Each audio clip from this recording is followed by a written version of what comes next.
Hello friends, मैं हूं Bharti Sharma, education and medical counsellor. और आज हम बात करने वाले हैं एंजाइटी के बारे में। आज का सबसे लेटेस्ट प्रॉब्लम है एंजाइटी, जो तो बड़ों में तो पाई ही जाती है, लेकिन आजकल छोटी उम्र के जो बच्चे हैं उनमें देखने को मिल रही है। तो एंजाइटी का होना बहुत ज़रूरी है, क्योंकि एंजाइटी नहीं होगी तो वहाँ बच्चे प्रॉपर काम ही नहीं कर पाएंगे, अपनी लाइफ के लिए कभी पंक्चुअल ही नहीं होंगे। ना वो अपना होमवर्क टाइम से करेंगे, ना वो अपनी क्लासेस टाइम से लेंगे, अगर एंजाइटी नहीं हुई तो। लेकिन एंजाइटी अगर रेंज से बाहर हो रही है तो वो नुकसानदायक हो सकती है। एंजाइटी की पहचान हम कैसे कर सकते हैं, पेरेंट्स को कैसे पता चलेगा, वो पेरेंट्स अपने बच्चों की हेल्प कैसे कर सकते हैं कि उनके बच्चे को एंजाइटी हो रही है, वो उसको कैसे पहचानेंगे और उसका सॉल्यूशन कैसे निकालेंगे, तो इसके बारे में हम आज बात करने वाले हैं। अगर नॉर्मली देखा जाए कि आम ये चीज़ होती है कि एंजाइटी ऑरिजिनेट कैसे होती है, तो एंजाइटी जो है उसका ऑरिजिनेट होने का तरीका ये है कि ये स्टार्ट होती है ब्रेन से, क्योंकि ब्रेन जो होता है वो हर चीज़ का सेंटर है। जैसे हमारे इमोशंस हैं, हमारी फीलिंग्स हैं, हमारे एक्शन हैं, हमारे थॉट है, हमारी मेमोरी है, ये सब किस पर बेस्ड होते हैं? ब्रेन पर बेस्ड होते हैं। तो ब्रेन का जो एक पार्ट है कॉर्टेक्स, वहाँ से हमारे जो थॉट होते हैं, थॉट कंटेंट जनरेट होते हैं। और जब थॉट वहाँ से चलते हैं तो वो हमारी जो रियल लाइफ है उस पर इम्पैक्ट डालते हैं, और वो हमारे एक्शन रिएक्शन में दिखाई पड़ते हैं, और उसी के अनुसार हमारा बिहेवियर हो जाता है। सेकंड पार्ट ब्रेन का होता है एमिगडाला, जो fight and flight rule follow करता है, जो कि हमारे सामने अगर कोई डेंजर कंडीशन आती है तो वो एक्टिवेट हो जाता है। और हम कई बार ये सुनने को मिलता है कि हमारे रोंगटे खड़े हो गए थे, अचानक से मुझे पसीना आ गया था, मुझे घबराहट हो रही थी, और मेरी हार्ट रेट बहुत तेज़ हो गई थी। तो ये सारी बातें आप सुनते हैं, तो ये हिस्सा जो होती है वो एमिगडाला की होती है। और एमिगडाला जब ओवर एक्टिवेट हो जाता है तो पैनिक अटैक जैसी घटनाएं देखने को मिलती हैं।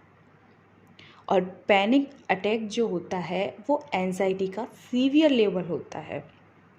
कई बार इसमें जो पर्सन होते हैं उनकी डेथ भी हो जाती है, तो ये बहुत डेंजरस स्थिति होती है, और ये एमिगडाला के कारण होती है। तो ये सारी चीज़ें ब्रेन से चलती हैं, ये ब्रेन का प्रोसेस होता है।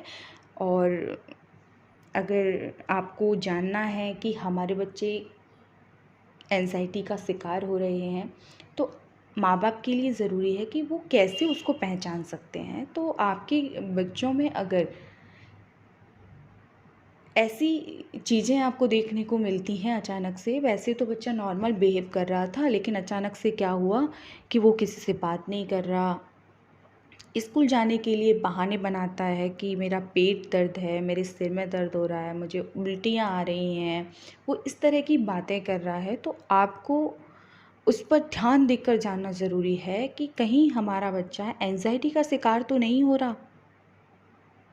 तो उसकी प्रॉब्लम को जानने के लिए और वहाँ तक पहुँचने के लिए कि एक्चुअल प्रॉब्लम है क्या, जिसके कारण बच्चे में ये सारे सिम्टम्स आ रहे हैं अचानक से, तो इसे जानने के लिए पेरेंट्स की ड्यूटी है कि बच्चे से बार बार बात की जाए।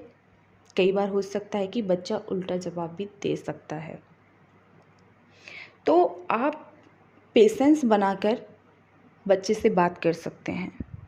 तो बच्चा धीरे धीरे जब अपनी बात को कहने लगेगा, अपनी बात एक्सप्रेस करेगा कि उसको ये प्रॉब्लम है, तो उसका एंजाइटी लेवल अपने आप ही क्या होगा, डाउन होता चला जाएगा, क्योंकि वो अपने मन की बात बता रहा है, उसके साथ जो प्रॉब्लम चल रही है उसको वो अपने माँ बाप से शेयर कर रहा है, ताकि माँ बाप उसकी हेल्प कर सकें उससे निकलने में।